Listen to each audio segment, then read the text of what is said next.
Bueno, iniciamos esta segunda parte y tal como lo enunciamos al final de la primera, la pregunta sería, ¿qué es aquello que define nuestro pensamiento y conducta? Tú nos estabas hablando de este driver, de este tremendo dispositivo interno que tenemos en nuestro cerebro que lo orienta a buscar nuestra sobrevida y todo lo que la apoye, ¿ah? Y la dopamina, etcétera, y cómo eso puede crear una adicción y cómo esa adicción genera más buscar la sobrevida y vivir bien y cómo eso puede terminar desconectándonos del resto y el ser humano que nos Francisco, acompaña pasa a ser un número. Francisco, solamente decir unas dos palabras al respecto. Las crisis que vivimos hoy día como humanidad son producto de eso. Wow, así de fuerte. Así de fuerte. Estas crisis sociales, estas crisis ecosistémicas, tienen que ver con exceso de dopamina, de uso de recursos innecesarios, desperdicios de la naturaleza que han ido teniendo un impacto en nuestras vidas como un boomerang. El tratar desde un punto de vista al otro, desde un punto de vista social, con un estatus, con un control sobre las vidas de otro, ha generado durante mucho tiempo, con falta de equidad en la manera de operar, un resentimiento que hoy día es un boomerang. Eh, entonces, creo que justamente el propósito de estas conversaciones es buscar un espacio evolutivo sobre eso, porque no hemos construido en el superhumano del mundo moderno, en el super Jeff Bezos, en el super, ¿no es verdad?, Elon Musk, que es como la representación del super primate de esta era y esta etapa de la humanidad, en un espacio de riqueza, de gloria y majestad, cuando la verdad es que hoy día tenemos que pasar a una versión 2.0 de nuestro desarrollo, donde ese tipo de versión de humano queda atrás. Ujú. Y evolutivamente saltamos a otro tipo de visión respecto a cómo ser persona. ¿Qué es Mm. ser persona? ¿Cómo convivir nosotros como seres humanos unos con otros? Tenemos que cambiar el modelo de operación porque está basado en preceptos que desconocen la arquitectura de quiénes somos. Entonces, por eso estamos metidos en puras crisis.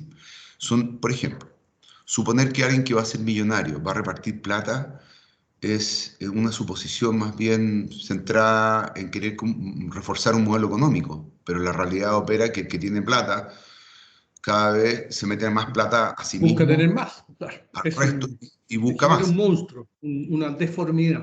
Entonces, eso ya es un error de definición de modelo. Vivimos en una sociedad donde votamos democráticamente y pensamos que lo hacemos en libertad. Estamos totalmente determinados a votar aquello para lo cual fuimos predeterminados a votar. Si bien existe el veto a la acción, el determinismo es absoluto. Entonces, como que desde ese lugar, ¿no? Yo diría eso. No sé Sí, cómo lo ves me tú. gusta, bueno, me gusta y abriste como el salto, este 2.0, que podemos ponerle distintos nombres, pero que es una, un operar distinto que al actual, en su esencia, que genere por lo tanto un ser distinto. O sea, este operar genera un ser distinto, no es solo hacer cosas distintas, sino que a través de hacerlas pasamos a ser distintos. Pero por lo mismo, para entender con más profundidad, metámonos un poco más en este tema de la dopamina y la adicción, porque el otro día leía el último libro que se publicó antes de la muerte de Humberto Maturana y que lo escribió con Jimena Dávila y que plantean al poder como una adicción. Sí, tal cual. Y fíjate cuando uno dice, sí, pues, pero cuando uno no lo ve como poético, o sea, como una descripción poética, sino que veámoslo como algo literal. O sea, heroína produce adicción. El heroinómano pasa a centrar toda su existencia en la búsqueda y consumo de la heroína, que cada vez le produce menos placer y por lo tanto cada vez necesita más. Y entre medio destruye todo, o sea, se acabó la familia. Entonces, súper interesante, o sea, si vemos el poder así, como una adicción real, es una enfermedad muy grave, digamos. Muy grave. Por eso estamos en crisis. Por eso estamos justamente en crisis, porque estamos y además driveados para seguir estas personas. Piensa tú la Segunda Guerra Mundial. Todo un país siguiendo un loco. Piensa tú el Imperio Chino. siguiendo emperadores, o sea, esta condición humana que hoy día está cambiando, pero que de alguna manera hemos funcionado y no hemos condicionado a operar desde ese lugar. Por ejemplo, los modelos que tenemos de organización política, ¿verdad? Tenemos un presidente. Eso responde a un modelo monárquico, no responde a la complejidad de la naturaleza humana y las necesidades que tenemos como sociedad y comunidad hoy día, como un sistema de gobierno. Eh, es decir, desde ese lugar ya es dopamínico. La política en sí misma, el poder que significa llegar a una posición dentro de un partido, dentro de, la verdad, el Una mundo político, institución, claro. lo hacen a cualquier costa. Sí. Sabemos que hay hipocresía, que hay cambios de último minuto, que se traiciona, pero eso es muy de la base de nuestros hermanos los primates. Los primates se organizan de la misma forma, políticamente, para destronar a un líder que, por ejemplo, consideran que es un autoritario o un líder que está dejando la crema, se organizan entre ellos y lo bajan, y lo dejan en el último lugar o lo sacan del grupo. Y creo que ¿por qué ocupo esta figura? Ocupo esta figura porque siento que, y me está dando vuelta la cabeza, esta versión de Homo sapiens sapiens, yo creo que hay que darle otra denominación. Aquí hay un salto evolutivo. Tenemos el aparato mental que gracias a su neuroplasticidad, la capacidad de aprendizaje y reconexión que tiene, nos permite hacer ese salto evolutivo. Pero estamos en una trampa desde el punto de vista del condicionamiento para el cual fuimos programados para entender el mundo. Y a menos que evolucionemos entendiendo la trampa en que estamos situados, vamos a seguir metidos en esta trampa. ¿Y cuál sería la trampa? La trampa sería básicamente, es difícil de definir como un solo concepto, pero creo que es una trampa que está diseñada desde nuestra propia arquitectura, es una metatrampa. Tu cerebro por algo se diseña así. La trampa es un salto evolutivo. ¿En qué sentido? Por ejemplo, si uno mira a Darwin cuando pasa por el sur de Chile y habla de los hombres del sur, los mira como unos personajes realmente en su libro, cuando los describe como unos subhumanos, prácticamente características. Lo que pasa es que llevaron a zoológicos en Londres. sí, pero además se encuentra con todo el mundo alcoholizado, con todos los indígenas de esa época totalmente destruidas sus poblaciones, diezmados. Esa es la trampa. ¿Cuál es la trampa? Es que tu núcleo estriado, con tus centros de hábitos, que son tus ganglios basales, ¿no es verdad? En tu giro cingulado, están conectados. Esa es una trampa biológica. ¿Qué significa? ¿Qué significa? A ver. Mucha gente me pregunta, ¿cuánto tiempo me demora en adquirir un hábito nuevo? Yo digo, depende de lo rico de la droga. Es decir, pueden ser Mientras más rica, lo adquieres ya. más dopamina, entonces el sistema son dos circuitos. Uno, que aquello que produce placer lo llevo a hábito. Esto se diseña antiguamente. Entonces se retroalimenta positivamente. El sexo es placentero, es exquisito. Y construimos una industria en torno al sexo y vivimos en torno a tener, pero es porque el sexo tiene que ver con la capacidad de, como especie, mantenernos vivos en el tiempo. Hay animales que les gusta tanto el sexo como unas ratas que están 48 horas, se fornican a todas las ratas y después se mueren.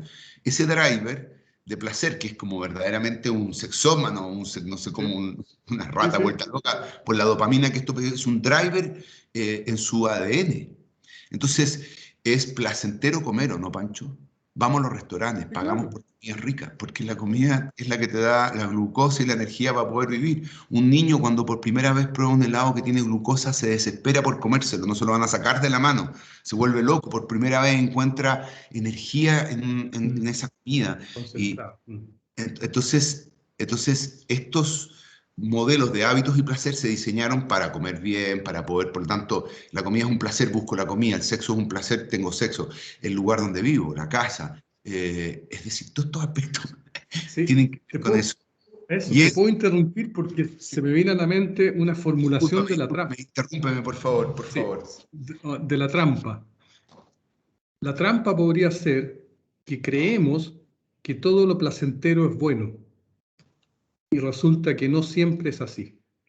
Y que no siempre lo placentero es placentero por el fin que se busca, sino que, como tú dices, es un modo adaptativo para que logremos hacer indirectamente otra cosa. Nos gusta el sexo porque adaptativamente a la especie le interesa que nos reproduzcamos. Sino, claro, nos gusta comer porque nos interesa preservar, pero no es que la comida en sí sea buena, por así decirlo, y sea placentera. Le colocamos nosotros ese placer.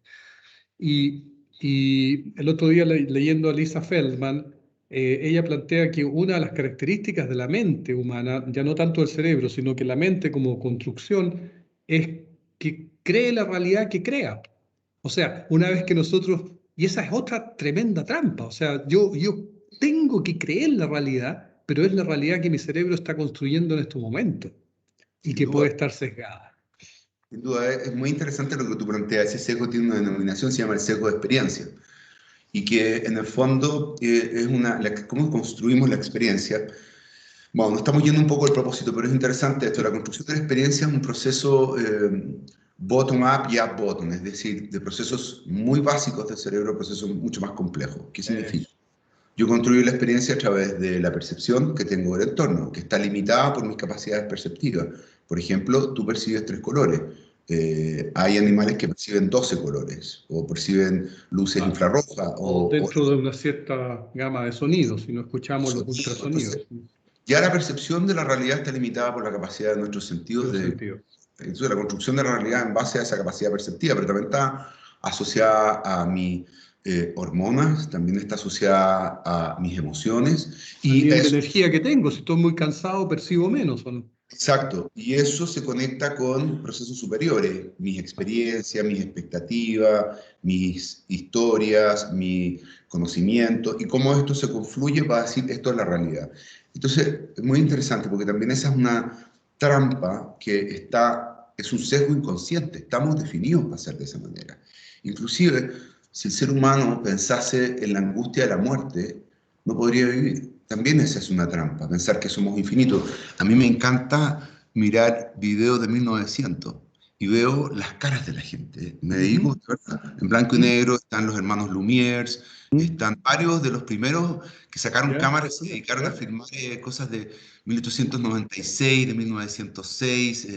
Y yo lo único que hago al mirar esos videos, veo a las personas que ya no están, por supuesto, están muertas, y veo la expresión en sus caras de la vida, de las expectativas, de lo que buscaban, de cómo miraban el mundo. Los niños curiosos, por supuesto, al frente de las cámaras, los viejos, los más pasando al frente de ellas sin tomar ninguna importancia, un elemento más en la vida.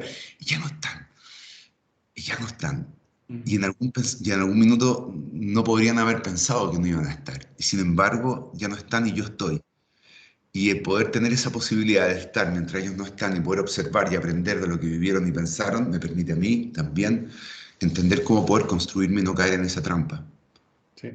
Hay una iglesia benedictina, creo que es en Roma, que en su subterráneo está lleno de esqueletos, lleno, de los monjes que fueron enterrados ahí, y que eran tantos que al final se dedicaron a hacer lámparas, hacen muebles, está lleno de muebles hechos con esqueletos, una cosa muy impresionante.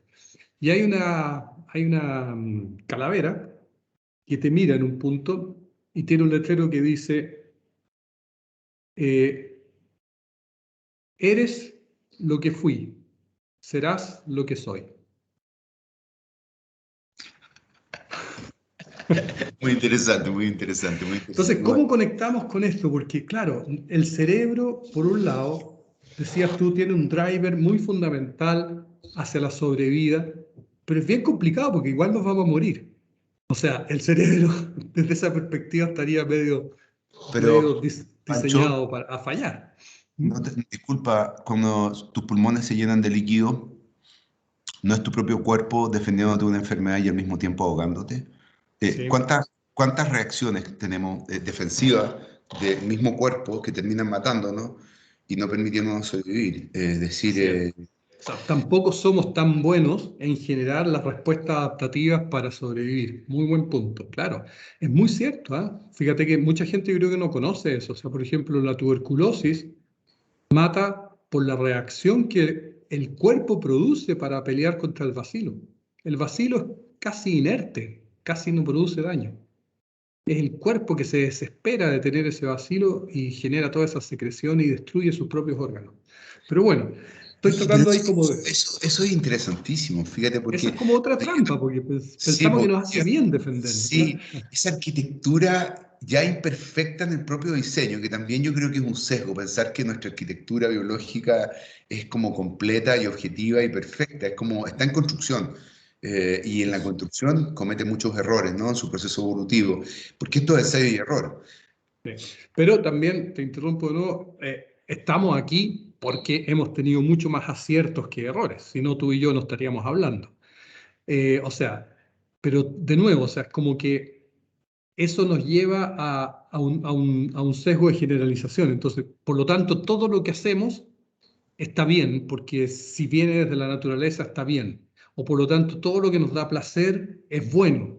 O sea, y ahí estaría la trampita, en que entramos a generalizar. O sea, claro, está bien toser porque al toser expulso algo del virus, algo, pero contagio a otra gente y si toso muy fuerte me puedo liquidar los pulmones por un acceso de tos que puede ser traumático. Entonces, está un poco esta ponderación, ¿eh? De tener una humildad que no tenemos todas las respuestas y no tenemos todos los mecanismos necesarios para una adaptación plena. Claro, es que es como que la naturaleza te dotó un par de anteojos para poder sobrevivir, que hoy día no te permiten ver con claridad cómo sobrevivir en un nuevo mundo. Es En un decir, mundo que cambió, claro. en un mundo que cambió. Y además le sumo las matemáticas, que cuando hablamos de 7,5 billones de habitantes, los efectos de estos errores son, en términos de multiplicación matemática, son, y eso es lo que estamos viendo hoy día, claro, cometer errores cuando éramos 10.000 seres humanos, no voy a Claro, aprender pero las ahora, no, consecuencias hoy día, sí. y cuando pensamos que de ese porcentaje, o sea, de ese número, un 90%, por ejemplo, o un 80% está en condiciones de vida no muy buenas, por el Ujú, contrario, muy malas, con una distribución del poder muy centrado ujú. en un Sí, grupo en pequeño, esto, la distribución de la gigante. riqueza también muy centrada en un grupo pequeño. Veo una humanidad que en términos evolutivos sí que está en lo básico. Y son Entonces, problemas que hemos creado nosotros mismos según eso las es, reglas que nosotros generamos. O sea, no son las tormentas eléctricas que te matan al salir a la calle, son nuestros propios problemas. Entonces, no me gusta mucho terminar con un problema, pero sí un con dilema. miras a Yo un te invitaría, dilema. Terminemos con un dilema. ¿Cuál sería el dilema? ¿Cuál sería el dilema? A ver, planteémoslo juntos, ¿sí? reflexionemos todo, creo que tu pregunta. Aprovecho de decirle a los que nos están escuchando que para nosotros la estructura de un dilema es la siguiente. Me gustaría mucho que, o deseo mucho que, pero, ta, ta, ta. Entonces,